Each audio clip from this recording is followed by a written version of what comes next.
السلام علیکم ورحمۃ اللہ وبرکاتہ۔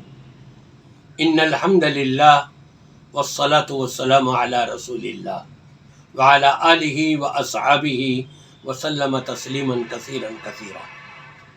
سامعین کرام، گرمی یقیناً بڑی شدت کی پڑ رہی ہے اور عوام بہت ہی پریشان حال ہیں۔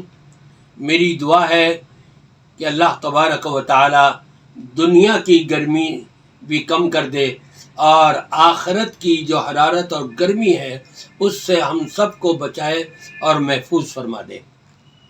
ضرورت اس بات کی ہے کہ ہم اپنے نظریات، اپنے عقائد اس کی اصلاح کرتے رہیں، اس طرف قدم بڑھاتے رہیں، تو انشاءاللہ تعالی اللہ کی طرف سے اس کی رحمتیں، برکتیں، انعامات و اکرامات، اس کا فضل و کرم، اس کی مہربانیاں ہم کو نصیب ہوتی رہیں گی۔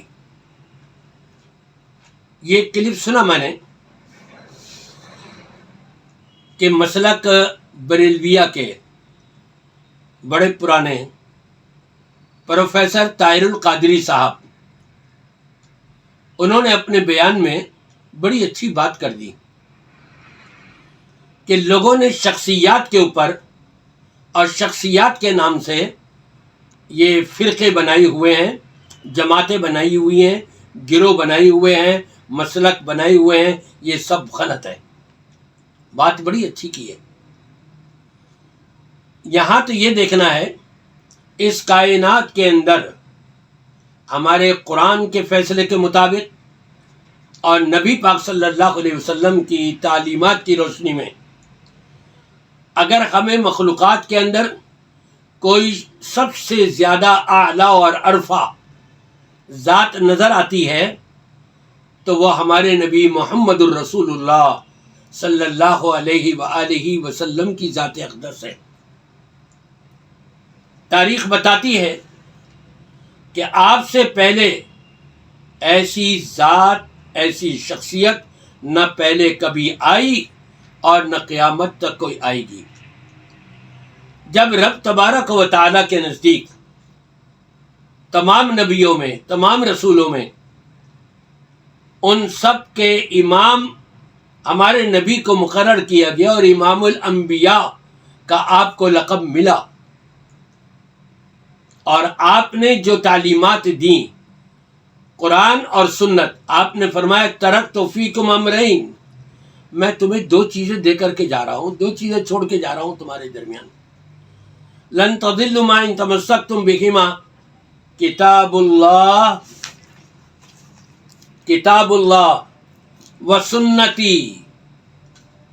فرمایا کہ ایک اللہ کی کتاب قرآن کریم اور دوسری اپنی سنت یعنی نبی کریم صلی اللہ علیہ وسلم کی احادیث، آپ کا بتایا ہوا طریقہ، آپ کی تعلیمات۔ ان دونوں چیزوں کو جو مضبوطی سے تھامے رہے گا، آپ فرماتے ہیں ہرگز ہرگز گمراہ نہیں ہوگا۔ دوسرا تجزیہ کہ جو ان دونوں چیزوں کو چھوڑ دے گا گویا کہ وہی گمراہ ہوگا۔ شخصیات کے اوپر مسلک بنا لینا، فرقے بنا لینا، نہ اسلام نے اجازت دی، نہ اللہ نے اجازت دی، نہ رسول پاک صلی اللہ علیہ وسلم نے اجازت دی۔ اسلام میں اس چیز کی کوئی گنجائش ہی نہیں۔ اور آپ خود سن لیجئے کہ پروفیسر طاہر القادری صاحب خود بریلوی ہونے کے باوجود یہ اعلان کر رہے ہیں کہ یہ بنائے ہوئے مسلک سارے غلط ہیں۔ شخصیات کے نام پر، شہروں کے نام پر، علاقوں کے نام پر، پیروں کے نام پر، مرشدوں کے نام پر بنائے گئے ہوئے فرقے، مسالک، مذاہب سب غلط ہیں۔ یقیناً اس میں کوئی شک نہیں۔ امت میں بڑے بڑے اکابر ائمہ آئے، محدثین آئے، مفسرین آئے، تاریخ بھری پڑی ہے روشن ستاروں سے، مگر اہل سنت کا ایک وتیرہ رہا، بڑی سے بڑی کسی شخصیت کے نام پر مسلک کو معنون نہیں کیا۔ حضور علیہ السلام نے فرمایا تھا ما انا علیہ و اصحابی، مسلک عقیدہ وہ جس پر میں اور میرے صحابہ، میں سے مراد حضور کی سنت اور صحابہ سے مراد جماعت صحابہ۔ اب قیامت تک اس مسلک کا نام بدلنا حضور کے رکھے ہوئے نام سے انحراف کرنے کے مترادف ہے، آقا علیہ السلام سے انحراف کرنے کے مترادف ہے۔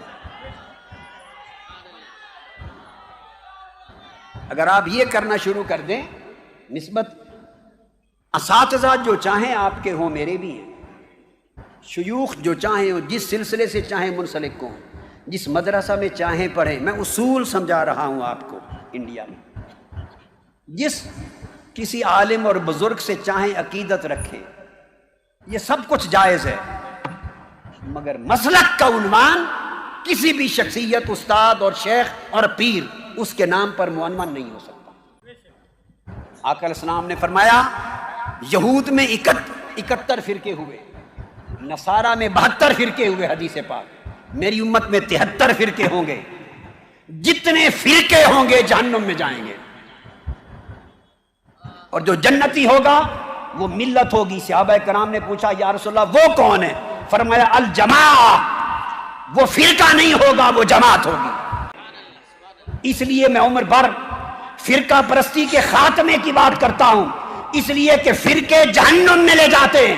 اگر ہم اپنے مشائخ اور بزرگوں کے نام پر مسلک کو ان کی طرف منسوب کرنے لگ جائیں تو یہاں 1000 مسلک کھڑے ہو جائیں گے۔ تو پھر جب ایک ہی ذات ہمیں اس مخلوقات کے اندر نظر آ رہی ہے اور وہ ہے محمد الرسول اللہ صلی اللہ علیہ وآلہ وسلم کی ذات اقدس، اور آپ نے یہ دو چیزیں ہم کو دیں، ایک قرآن کریم اور دوسرا سنت حدیث رسول، تو پھر کیوں نہ ہم اپنے آپ کو محمدی کہلانے لگے نا، محمد صلی اللہ علیہ وسلم کی طرف نسبت کر لیں۔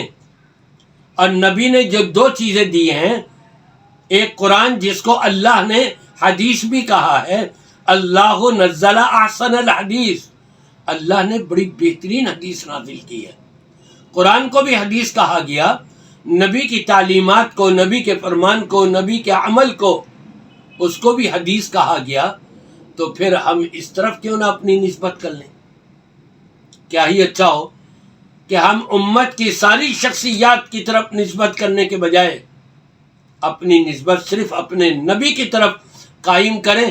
انشاءاللہ تعالی اسی کے اندر کامیابی اور کامرانی ہے، اسی میں اتحاد امت ہے، اسی میں اتحاد ملت ہے، اسی میں امن و سکون کا گہوارہ ملنے والا ہے۔ میری دعا ہے کہ اللہ تبارک و تعالی تمام کلمہ پڑھ لینے والوں کو ایک کر دے اور نیک کر دے، اور ان سب کو قرآن پاک سے اور نبی کی صحیح احادیث سے جوڑ دے۔